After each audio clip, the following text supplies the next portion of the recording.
Hi, Juan here with Politico, a Spotify original from Anchor.fm, or now known as Spotify for podcasters. Do you want to make a podcast just like this one? Maybe better. I'll let you decide. It's easy and as simple, literally at your fingertips. If you go into your app store, you can download Spotify for podcasters, or you can visit the web browser at podcasters.spotify.com to start a free account today. With Spotify for podcasters, you will be able to upload your podcast to all platforms, including Spotify, Google Podcasts, Apple Podcasts, Amazon Podcasts, and all the other platforms out there. You can also create video podcasts, which can be uploaded to YouTube or other streaming platforms. At the same time, you can create interactive phase for your fans. This is Q&As, polls, and even invite your fans through a link that would allow you to talk to them on a one-on-one podcast.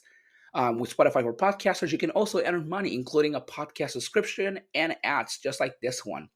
All the best and totally free. There's literally not a catch.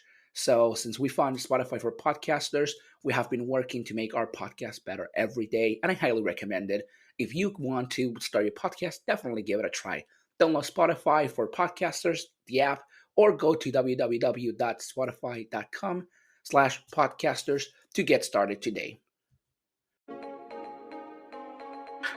Hello, everybody. This is Politico with Juan Collado Dia, a Spotify original from Anchor.fm. Today, we're going to be talking about climate change, global warming, deforestation, and other climate and Mother Earth-related topics. The guest for today is Jeremy. Jeremy's a climate activist here in the city of Cleveland and outside of Cleveland, pretty much all over the U.S. Himself. So, do you want to introduce yourself? Just tell me a little bit about yourself, the work you do, and the campaigns and organizations you're involved with.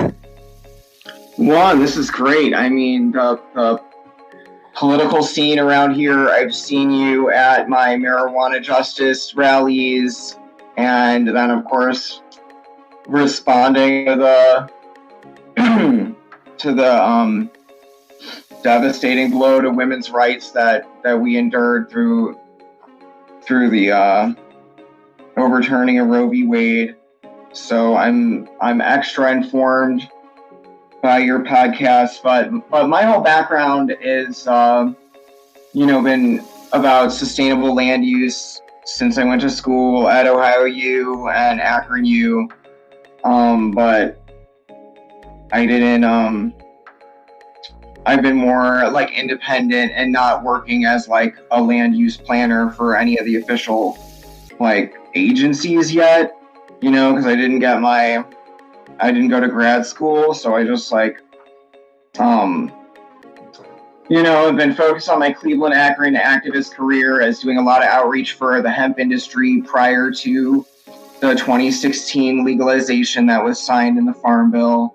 So as a lead importer of Canadian hemp seeds to Northeast Ohio, I held down like a snacks line for a long time and helped grow markets for hemp seeds and CBD. I like to think we made some kind of impact with as much vending as we did, and making the coffee shops and the yoga studios they made money selling my stuff while I wasn't charging enough. So we had that whole experience, and it helped coffee shops educate people about hemp. So I'm all about like the placement of hemp and like sustainable options. I mean, for sure, we got to be for sustainable options this day and age, which is why I really appreciate your address to City Hall and City Council about what's going on with these balloon releases, because the materials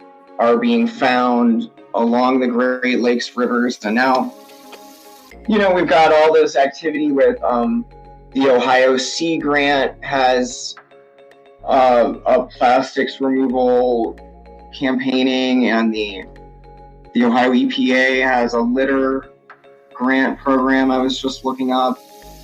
So there's a lot of good, leads on getting some of this cleaned up. I mean, and for climate, I've done the actions with the palm oil deforestation, most recently in Chicago and in Cincinnati, we're asking Procter & Gamble and Oreo Cookies Company to cut ties with certain forest devastating and rights violating whatever paper mills and these logging mills that are happening in Borneo and the Sumatra. So that was extremely profound. I'm going to try to go to the next Procter & Gamble action that is planned. I'm not sure if it's a shareholder meeting. I'm going to wait to find out, but it's a big deal.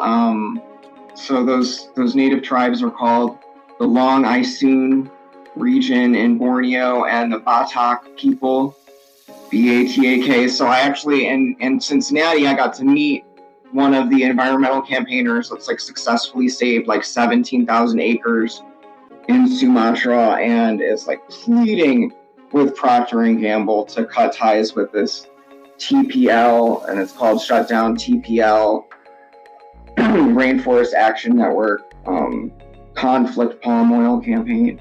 So that was just like extremely profound. I just got to be involved with that this summer after spending a lot of time, working the line at the Kimball solid waste recycling plant. And when I worked there, I got a chance to salvage extension cords, so the copper doesn't have to be, because China is trying to build so many new copper mines, and if we don't get to this copper, it's bad news for our indigenous lands and our First Nations tribes. And so I know, Juan, I mean, is there any do you want to talk about any like certain other nonprofit groups you've seen around Cleveland? Or so going to that topic, I wanted to ask, so you've been mostly involved currently. There is a situation with the current Cleveland Park, Cadell Park, and they're trying to, as we both know, remove the trees. You introduced me to this and got me more familiar with it. They're trying to remove the trees. They're trying to take the basketball court down to create a parking lot. The city of Cleveland is very well known for deforestation. City council has approved a lot of trees removal. They have approved a lot of parking lots over green land, and making our 15-minute city doesn't work because the deforestation and the parks being taken away, the green spaces where people use for not just go and play, but it's used for people's mental health. It's used for people's pets. It's used for community meetings. It's safety in the community. It shows that the community need them. So is there anything you want to share? I know we've been doing a lot of work for that. How do you feel specifically about it? What do you think a better solution for city council will be, and all that? Oh gosh, I mean, yeah, this has been it's getting very nitty gritty and nail biter, because the Detroit Shoreway area, which is just like a central zone of Cleveland, and people are through there. I don't live around the area, and the members of city council, the members of the school board, I think have been a little dogging me for being from South Euclid and addressing their forest issue at their board meeting for the Cadell neighborhood Friends of Cadell Commons. And it just so happens that the guy I volunteer with at Food Not Bombs was one of the lead campaigners out front of City Hall, the school board at the at the first protest I went to, which was a little bit I even just found out about this in the past few months. It's been brewing 2 months. I just heard about it recently, but the neighbors are extremely upset with the consultancy group that they don't feel got the engagement meetings. As of March 2022, the school board was proposing a drawing that didn't build over the park. And when the neighborhood association group for Cadell Edgewater put that on their Instagram as an old post, and I commented on it, I'm pretty sure they removed the post. It was on a slide that wasn't the first slide, and I'm pretty sure they removed it to kind of stave off the scrutiny that that the neighborhood's been examining this. So there's actually been there's a whole committee that has countersued the city district. I mean, the CMSD. Yes, they have sued CMSD and the city. Actually, there's a also restraining order. Dennis Kucinich, former Cleveland mayor, got involved into that, and give us the hand to protect the park. But to my knowledge, that's temporary. So I know most of us that we will even chain ourselves to trees, which is not something new. I've done it before plenty of times when I used to live in New York. I don't see it as something new to me. I don't know how new it is, to other people, but we're willful to do it. We're willful enough to go for it and save the park. And this is one of the many ways that I think Cleveland claims to be such a green city, but this is one of the many ways that we are really showing that we're not. Another one is, and we've both been huge in this one, is the balloon releases. We've seen, balloon releases happening all over the city. And after the Balloon Fest of '89, everybody knows that Cleveland, specifically like any other city, should not have balloon releases, but Cleveland, more than anybody, should not have balloon releases whatsoever after they killed people literally with balloons. Started car accidents, hurt people with it, but they keep doing it. It's... Yeah, and if people are trying to forget what happened somehow, or that there's folks who didn't catch wind of the kinds of problems going on with plastic bags inside camels and whales, and and there's been several good viral posts about the sanctuary animals that choked on the balloons, and I feel like there's been a lot of feel-good energy. I started following Balloons Blow on Florida, and I think they were so intense that they got burned out at some point. But they're on one of the platforms. I use that hashtag. Balloons Blow is a good one, but just because it's. It's overlapping with just people are having the dumbest reasons. People are starting new reasons to release balloons. Where you found a gender reveal one, and an Easter one, just through Facebook stories. And honestly, I'm glad I don't follow the woman anymore that released so many balloons so frequently that she blocked me when I asked her to please stop littering. I'm sorry you lost. It's completely tragic that you lost your son, and I'm sorry you're not feeling well, but please stop littering. That's all I said. And I had to say it because, I had seen 6 different balloon releases on her Facebook story over the course of March 2022 to September 2022. And some of them she was sharing were ones that she would relive her old balloon releases. The level that she's taken it to has just been so ghastly and so unsettlingly wasteful. And she's trying to outdo the last balloon release, and when she posted her receipt that she got over $300 worth of balloons from Party City, I had to screenshot that and send that to City Council and say, look at who's not complying with the balloon release ordinance, which I believe that my other friend who introduced us, because she's a tore up person through her mourning of her sons, but the friend who introduced us also had said something about the balloons. Yeah, and as I mentioned to Cleveland City Council in my speech that I gave them, the Balloon Fest of '86 was pretty much a genocide event of natural habitats. They would kill marine life like crazy, people died that day too because of the balloon fest.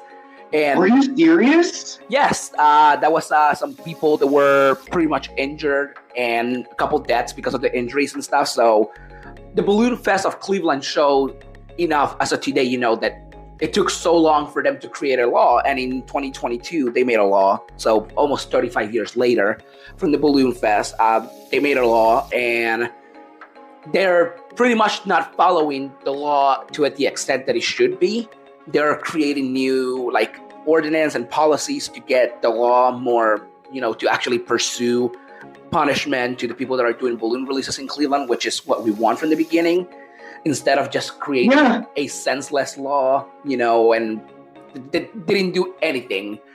But once they created this, it's helping, I guess, a little more to spread the fear that if you release balloons, you will be punished, which is a good thing to do.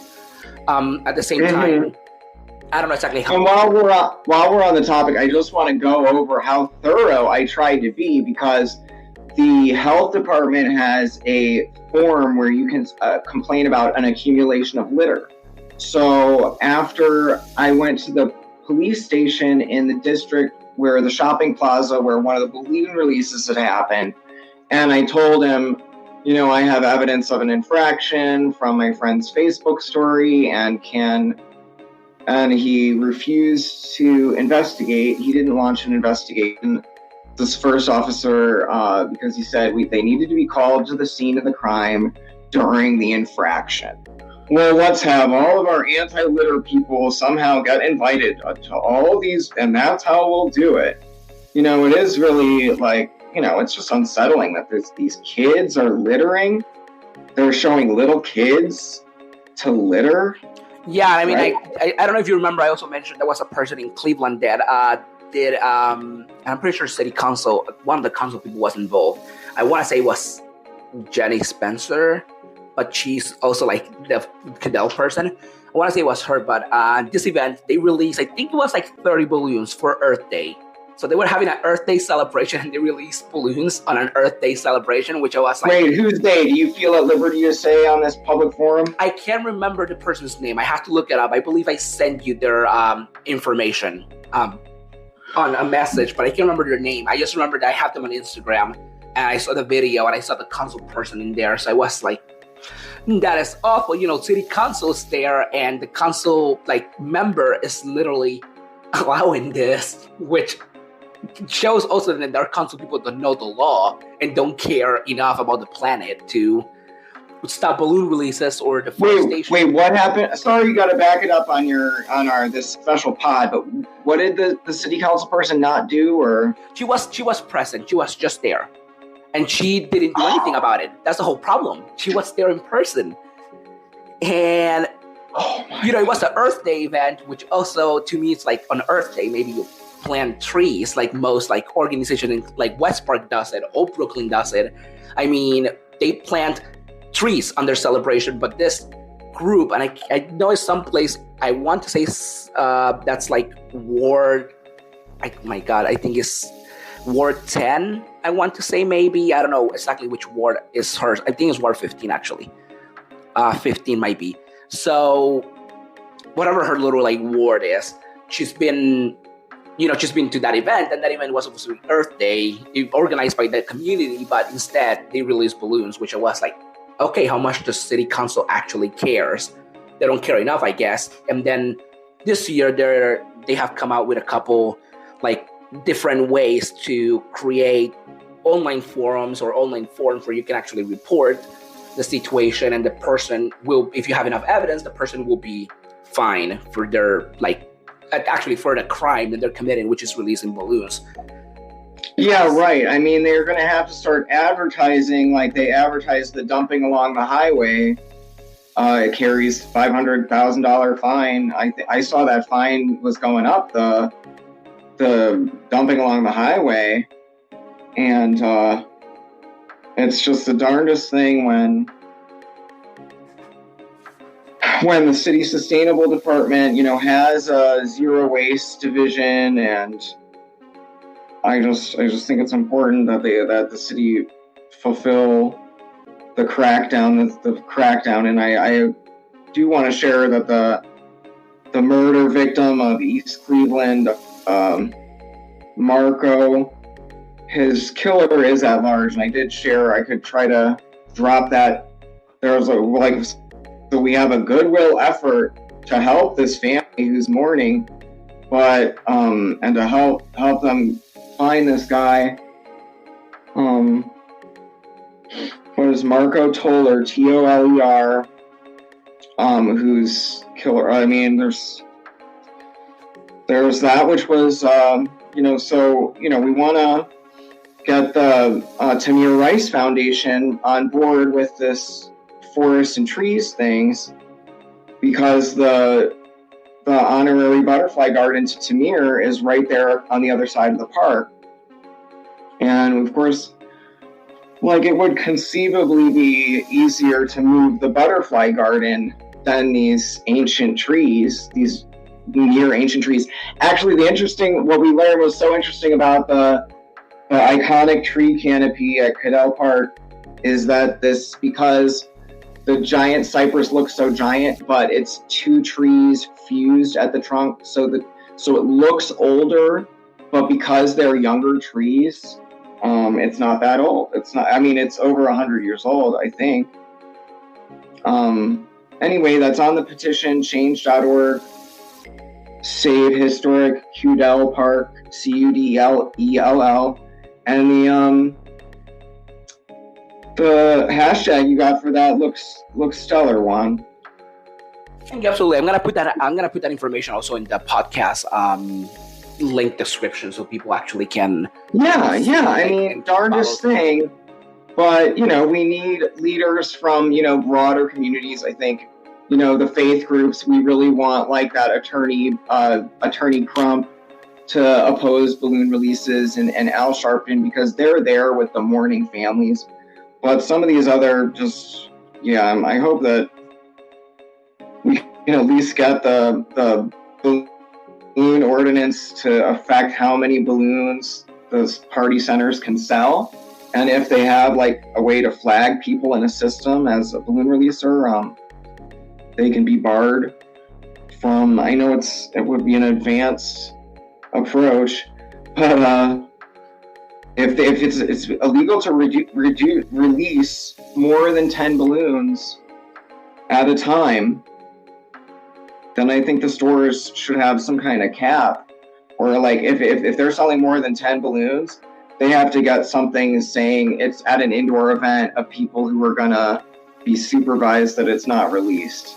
Because I understand people set up these balloon walls for their galas and stuff. Yeah, absolutely. I agree with that. I think that having balloon releases in an outdoor setting, and I know Cleveland had their 10 10 balloon limit. They shouldn't even have a 10 balloon limit.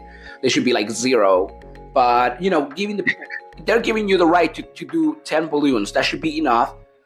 There's no reason to release 30, 40 balloons. On top of that, there's, I believe, as you said, places like Party City, Dollar Tree that actually sell helium balloons, Walgreens, CVS should have a policy where if you're buying balloons, you should have, as you said, evidence.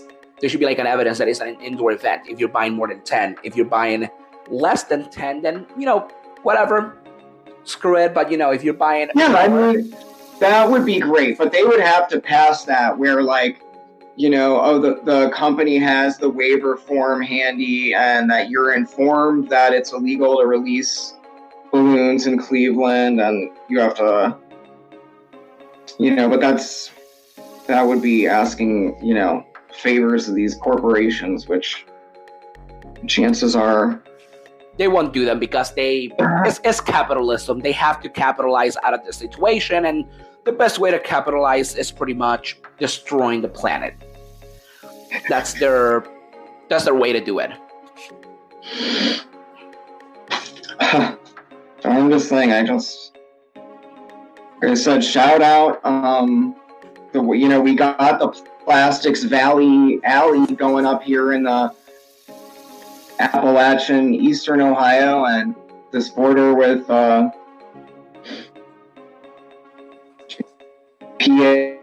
where I'm glad to see the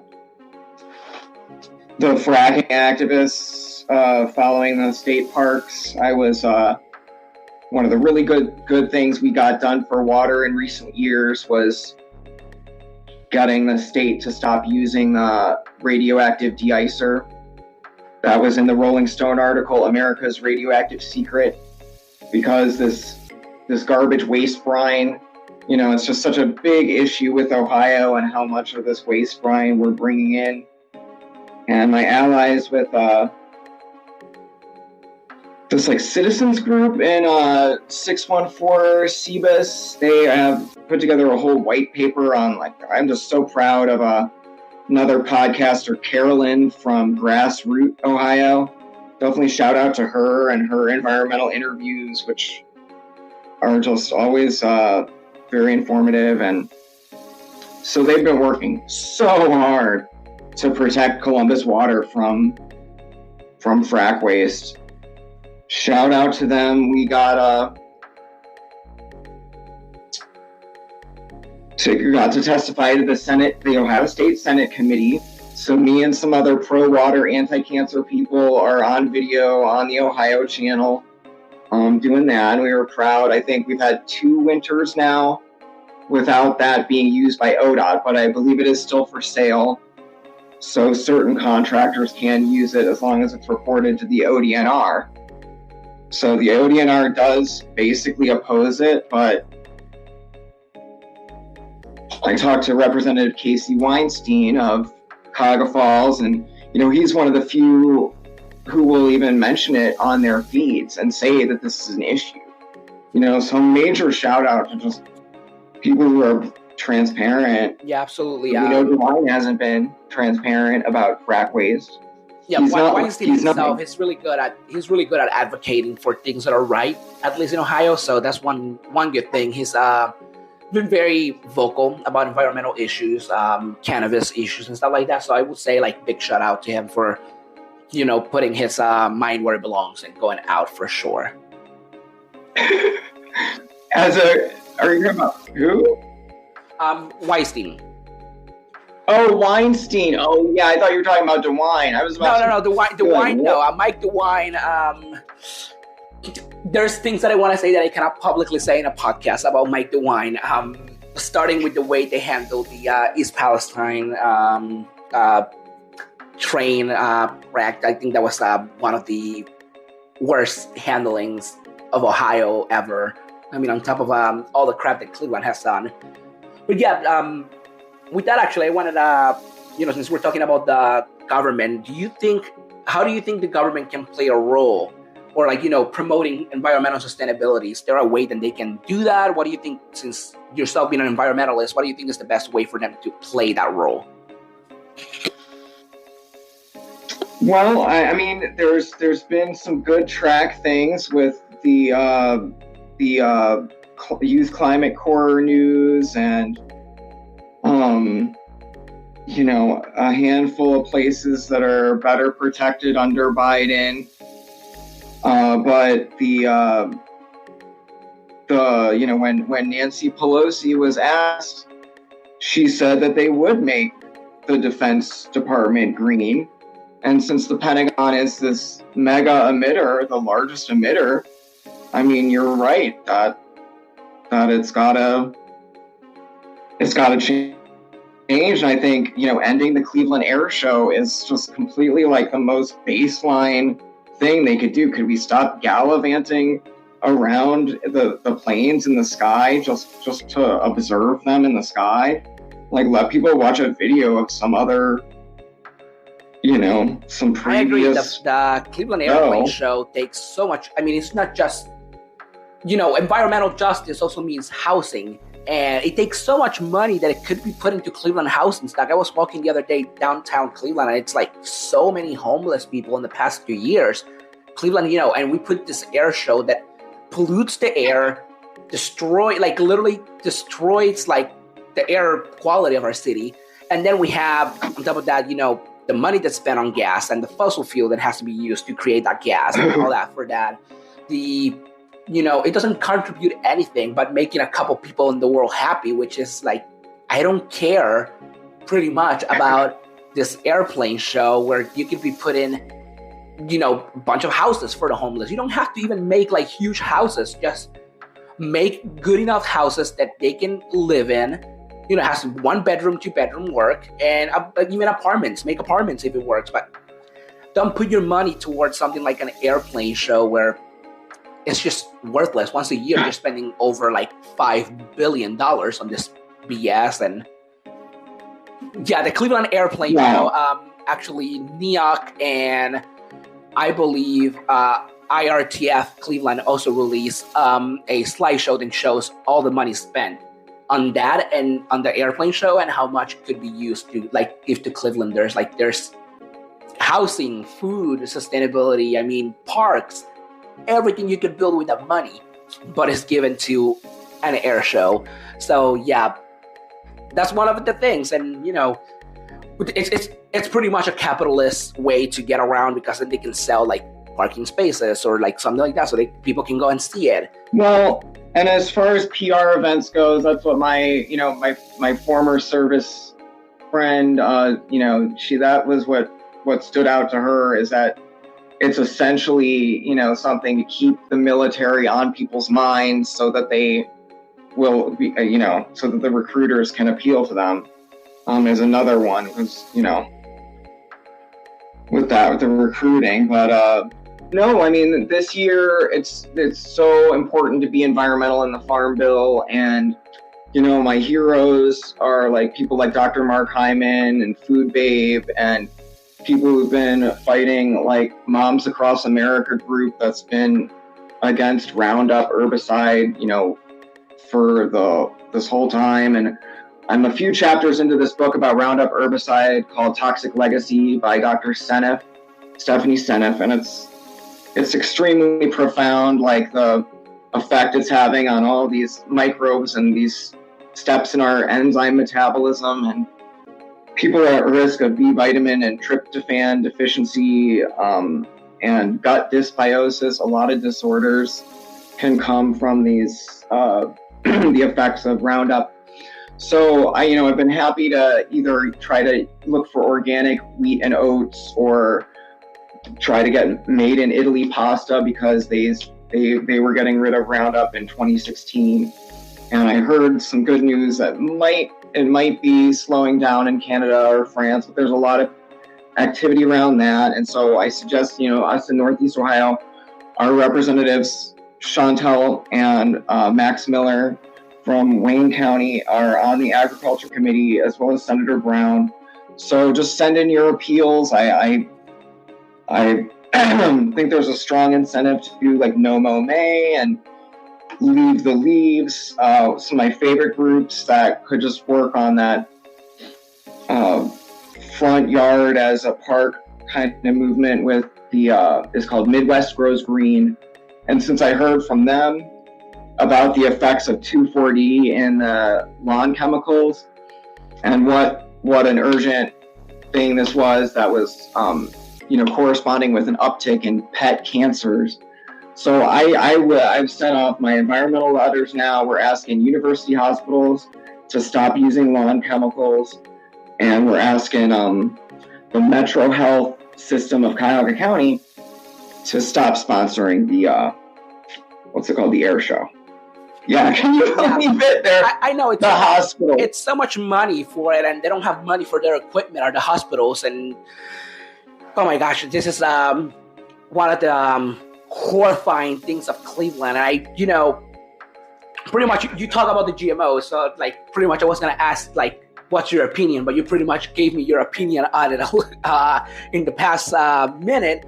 So do you have a specific approach for yourself? Do you want to share with people when, confronting or convincing individuals like policymakers, senators? What do you think is the best approach to convince them to change policies to make them greener? You want to mix it like partly like with feel good energy of saying we'll be so happy to award you with our environmental ribbon. We've been through that spectrum of being like, disruptive and upset with, there's it just depends situation by situation. I can't say, because like look at what happened with Illinois and the prairie outside the Rockford airport. I mean, this was a public agency entity that gets public tax dollars that was removing a flippin' ancient, what should be like a national park, ancient biome, that there's so little of this type of prairie left. The airport literally bulldozed half of what was left in the whole state. Like, there's no reason this shouldn't have been a park. And they got to it. And then when that hit, the governor got away with saying one thing about it, you know, and then they bulldozed the prairie, and it's called Belleville Prairie in Rockford Airport. It'll come right up on all the news. And that was just like devastating. So what we're saying is, like, public funded entities, you know, are doing this. They're going to be the ones responsible for ecocide activities. I went to Rockford for that, demonstrated outside their city hall. I was just so compelled, wanted to visit my friends in Chicago, my besties from Akron U. Instagram comments isn't enough for Deb Holland to protect wolves. Yeah, absolutely. So on top of that, I wanted to ask you. Back on? Yeah, so I wanted to ask you on top of that, what is actions or, you know, changes in our lifestyle that people can do on a regular basis to be more sustainable? And I know you mentioned a little bit like buying more organic stuff, but what are other, like, you know, at the larger level actions that people can do on a larger scale on a day life to like be more sustainable? Oh sure. Well, I mean, there's multiple layers of just so much. Like the you know, the biggest contributors to deforestation are cattle grazing, palm oil, and GMO soy. So I think if you're you're going to make a good dent in your footprint by, you know, being conscious of that. And I'm really on the fence about how there could be any sustainable palm oil, but I know even the organic from Colombia could still be involved with, you know, displacing people from their lands. And so there's a lot of internal displacement from palm oil, like, or, you know, I hope it's gotten better. I mean, but in terms of that, and I'm plant-based myself. You know, the meat-free Monday or factory farm-free Friday, I think, are like baseline that we could do better than these certain agriculture practices. And like, I just know that once you get involved with the land uses, you know, we'll be storing carbon in the biobanks out there, flipping not having a problem once our lands and soils are generated better. So, you know, me personally, yeah, I have the hemp protein in the mix. But you know, the buy local campaigns are also very, very compelling on, you know, how much fresher food you can get and lower footprints and stuff like that. There's also there's Eat Less for Earth that I saw online, and they're just saying like that the processing of food is really intense with emissions, and so depending on you know what we do is the zero waste lifestyle. You know, I rely on like a lot of salvage, like saving stuff from the waste stream. I've been collecting aluminum cans at events and produce from behind the grocery stores, and you know, so it's very doable to lower your footprint. And I wish I need to be biking, busing, and walking more. You know, there's a lot of ways to do that. Yeah. But I mean, that's one of the best times I had was I got to do a demonstration with my Akron auntie, Chrissy Hine from the Pretenders, and we helped support the bus system in Summit County. Yeah, that's one of the biggest things in Cleveland. I'm very open and huge with public transportation. So I've been taking the bus for years now, and I'm part of Clevelanders for Public Transportation. We've been large group of people. They're great people. They do great work. So that's another one that is pretty good. It helps just being more environmentally friendly. If you can walk to the corner store instead of driving, or if you can just ride a bike to work, which I do every often, But yeah, other question is how do you see the advancements in technology? Do you think that technology can help us to have a more environmental future or protect the environment somehow, like technology itself? Well, I think since if people, it's here and there. I mean,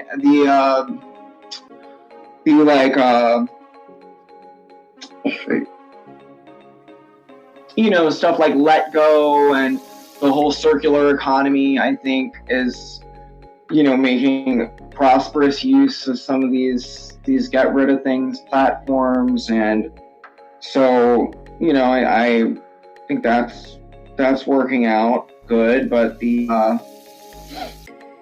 I know the Food Strong Cleveland Gardening Group and the Hunger Network, I think, are working on apps that'll help you find surplus produce or help you donate so that stuff doesn't get thrown away.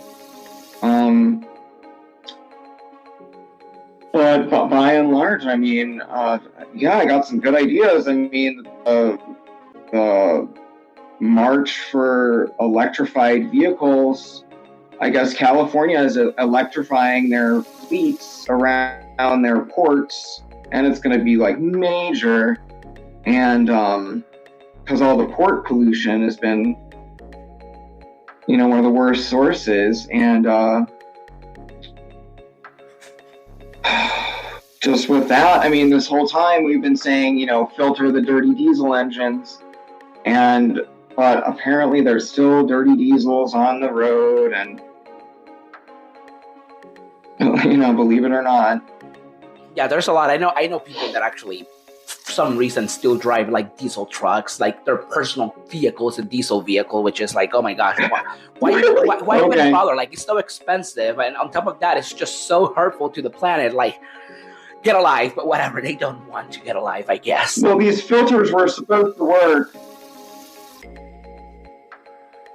Yeah, so one, since we talk about technology, I wanted to ask how do you envision sustainability in a future, like for our society? The United States is one of the most wasteful countries. How do you envision sustainability in our country, like, I don't know, 30 years from now, 40 years from now?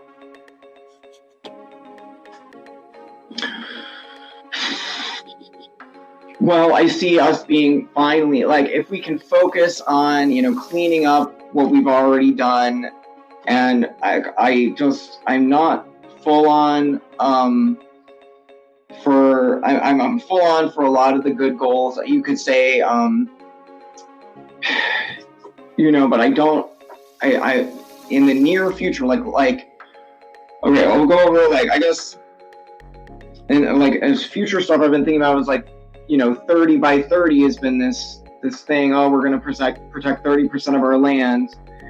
And under the way it is now, you can have leaded shot on public lands and be spreading lead in the environment that's hurting all these bald eagles, and trapping on public lands. They're not protecting our public lands enough. So just saying that it's public isn't fully enough.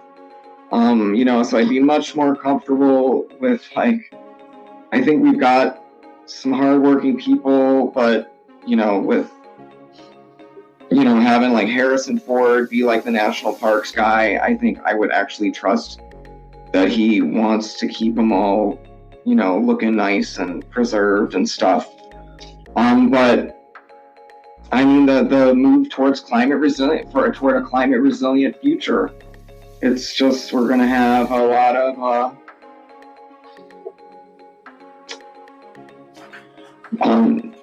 need to stop the water wars.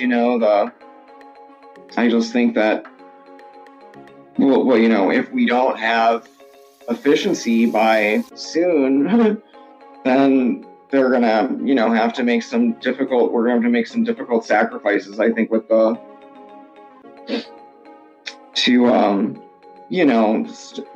it's lawns that are using a lot of water. So I think, where people will move towards what Minnesota has, which is what they have an incentives program that supports you, like planting over your lawn and planting no-mow gardens. And so I think, the easy stuff, I think we're going to get a lot of the easy stuff done, but the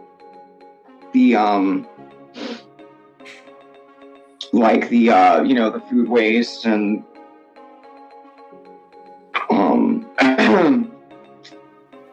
so some of the, what was I saying, like, the easy stuff, like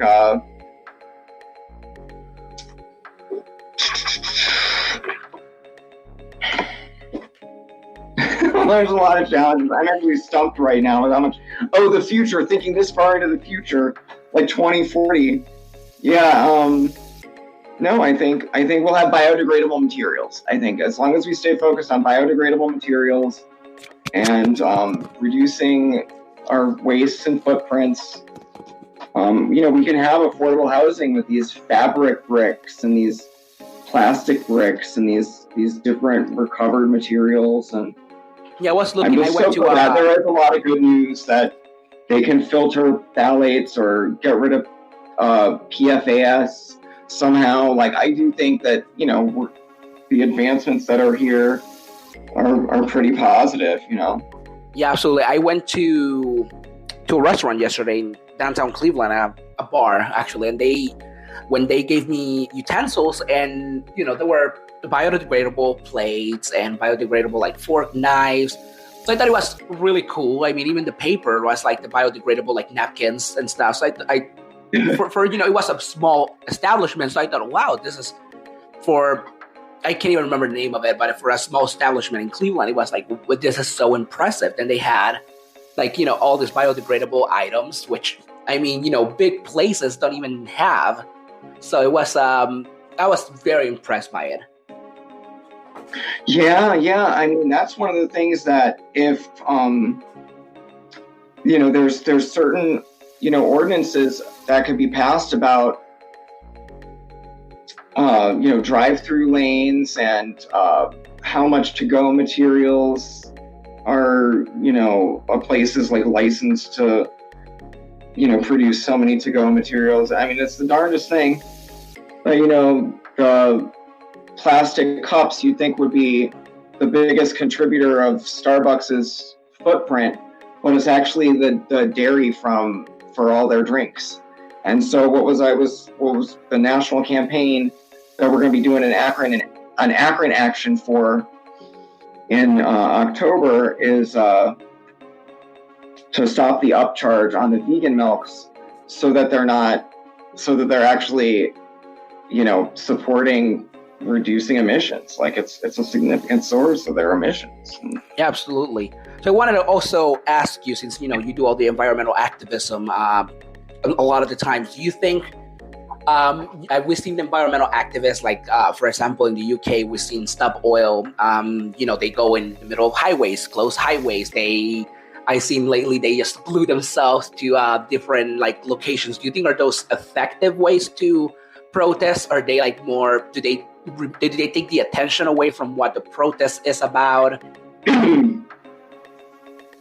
Well, it's such an important, I thank you so much because I do want to get that off my chest. It has been bothering me that I will never support the shutting down of the roads and blocking the roads, because it's just been so backfiring, and it creates just so much animosity, and it's gotten panned, it's been widespread panned, that it's not helping. And, we don't want people idling their cars, period. Like, so stopping the traffic flow, unless it's just just to walk past with your banner at least gets the banner seen. You're there. At least you're there for the cars. They don't have to be stopped. So I agree with, making a scene in public places, which sometimes these like natural history museums and these zoos, for instance, might be like the kind of public institution that should be, supporting the latest campaign of the day. And I know the UK has a big issue with their sewage, and that's probably the biggest, one of the biggest, with the popular support. There's a lot of sewage monitors in the UK, and I support. Shout outs to what I just read about needing better ocean protected areas. Ireland, I read about that in New Zealand they have an important ban on live exports of animals that they're trying to make sure it doesn't get overturned. I mean, there's so many good things. Like this is the things that people, that angles that you can take, but with the wild horse roundups, for instance, like they're using all this energy to transport the horses and drive the helicopters and transport the horses off range and trap them. And whereas, the leaving them be, could be one of the options for our public lands, given that I guess that they're leasing to cattle grazing without following the NEPA review process. So it's like they're not even following the process that had public comment for the environment. There's a lot of people wanting to investigate the Bureau of Land Management's grazing allotments programs in that regard, and I follow Climate Elf and Reality Checks with Stacey Lee, STACI, and they introduced me to this whole sea turtles and wolves and horses, and it just doesn't get any better. The biodiversity we have, I think people get really passionate about it, and we want to stop the war on the predators, coyotes, and wolves that the USDA pays people to kill like 50,000 coyotes and 20,000 beavers a year. And I really want to give a shout out to the Western Watersheds organization. They got a pro-beaver campaign that's saying that their effect on riparian areas is beneficial to the ecosystem and supports like broader ecosystems with the bogs and stuff that they support, and just sweet stuff like that you can tap in with Project Coyote or Defenders of Wildlife and get going. But on the justice issues, with the environmental justice issues, I wanted to shout out to the sugarcane burning analysis in Florida. I mean, this is creating emissions. These agricultural burns are doing as much atmosphere damage as the forest fires. So shout out to Palm Beach County. I think they've showed me a lot about grassroots campaigning. They've got a huge coalition in there to stop breathing in the sugarcane field burns in the Everglades agriculture area, and the Stop ETO in Lake County, Illinois. They're just on the forefront of cleaner air and have like a Hispanic, like I have a Spanish language Justicia campaign that's available too with some campaigners. So it's really moved with some of the regional things here in the Great Lakes, but also shout out to all this other stuff. I don't know, there are any other things going on nationally that you can touch on? East nationally. Not to my knowledge, nationally, I do know we have as we mentioned before, the Cadell Park is currently one of the biggest ones in Cleveland.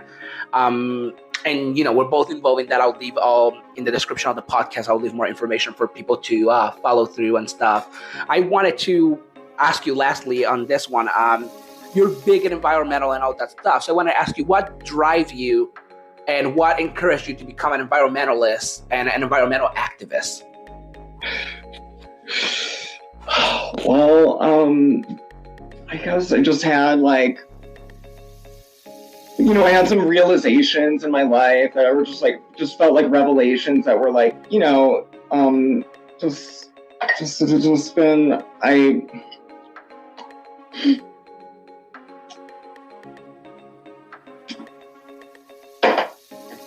well, I guess, it's part of my past, but like, I mean, I was interested, in high school and like Dave Matthews Band, and I grew up, in the late '90s, because I'm 41. So the Dave Matthews Band and then Woody Harrelson was doing this Simple Organic Living tour, and I thought about like, wow, it sounds so appealing, simple organic living. I mean, it was like if he hadn't done that, I don't know if I would have like figured that out. And like Alicia Silverstone also credits him as like opening up the doors for her, healthy lifestyle branding that she's got going with PETA and Garden of Life. And I adore, him. And so it was just kind of like, I don't know, just like the hippie culture of it. And when I went to OU and saw people like rummaging for cardboard, they were part of this like either like Rural Action. That was one of my early influencers, Rural Action in Athens, Ohio. And it's just that they would do, all these like resilient things to support the land. I got to plant sustainable forestry and ginseng to help landowners, make money off their forested land sustainably by growing ginseng and golden seal and stuff. And just connecting with stuff like that, I just think, and it just kept snowballing where, and the whole hemp stuff with the legalized movement, and I had like a kind of sustainability angle to that. So it's been going strong. I mean, and one of my old school Akron friends was aboard the Sea Shepherd, and she came back to town with like stories about that, and we did like a art show like in Highland Square to benefit the whales, a long time ago. So I just trying to stay steadily, following like a science wonkish background. But no, ever since Al Gore and Bush were running against each other, and we were just like, I've been, because Bush was the polluters president and the Halliburton president, and I'm it was Molly Ivins' Bushwhacked book that goes into like just immense detail of what Halliburton was doing to like Costa Rica and Bush family involvement with this polluting shit. And so, so I've been going strong, and we're on track. I mean, hopefully we'll have another victory with the local park, but with the fracking our state parks, with the Farm Bill, there's multiple layers to make a difference right now. So that is that is awesome to hear. On me on this inspiring platform, Juan. That is awesome to hear. I thought I was the only Dave Matthews fan. Dave Matthews Band fan. I talked to a friend about it, I think like 3 weeks ago, and when I mentioned it, he goes like, "Who?" And I'm like, "Oh yeah, I listen to like music from back in the day, not the newer stuff." So I'm glad to find that someone else listened to Dave Matthews Band still, not just me. But yeah, I don't have it like any more questions or anything. Anything for real. Anything you want to add to everything we have talked? Anything you want to add? Sure. I think that I got to meet the EPA director, on the environment. I was at the City Club of Cleveland, and I had my Roundup herbicide sign, and I mentioned to him about the sugar in Florida using it.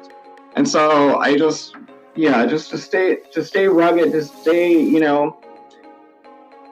on it and look at those opportunities where you can insert the subject matters you're passionate about, and pick an animal and pick a committee and pick a polluter and like adopt that, polluter as your baby, so that, and they'll bring like passions to our lives. So thank you so much, Juan. I mean, absolutely. Wow. Thank you for jumping into the podcast really and talking with me. We will immediately, when we get this out, I think we will get a good amount of people to at least join us at the Cadell Park environment group, and I think that's one of the primary ones that I would love to see people go into right now, since it's so important for the Cleveland community. So if you're a listener from Cleveland, please do join us at Cadell Park. There's a Safe Cadell Park and Friends of Cadell Park group and on Facebook. So join in and get to know the people in there. Yes, what a gorgeous little pocket park of serenity that is. It's just, and it's already so small. The fact that they want more of it, and a lot of it, is just so, it would just be so devastating if these. So, and we will have to be on because the injunction only goes till October 30th. So we'll have to be on our tiptoes. Yeah, we have as to push. during October. Yeah, we have to immediately. So muchas gracias, Juan. Means a lot. Absolutely. Thank you so much for joining me today, and I hope to plan more things in the future. Yes, great work with the Politics Podcast. I already listened to Chad and Priscilla from Sensible Movement Coalition, and I'm working on Chad's other one, but I can't wait to check out the rest of them. Thank you so much. Absolutely. Thank you for also listening to all of it. Absolutely. Thank you so much. Political with Juan Collado Diaz is a Spotify original from Anchor.fm and Chuck Norris approved. Right, Chuck? Chuck Norris approved.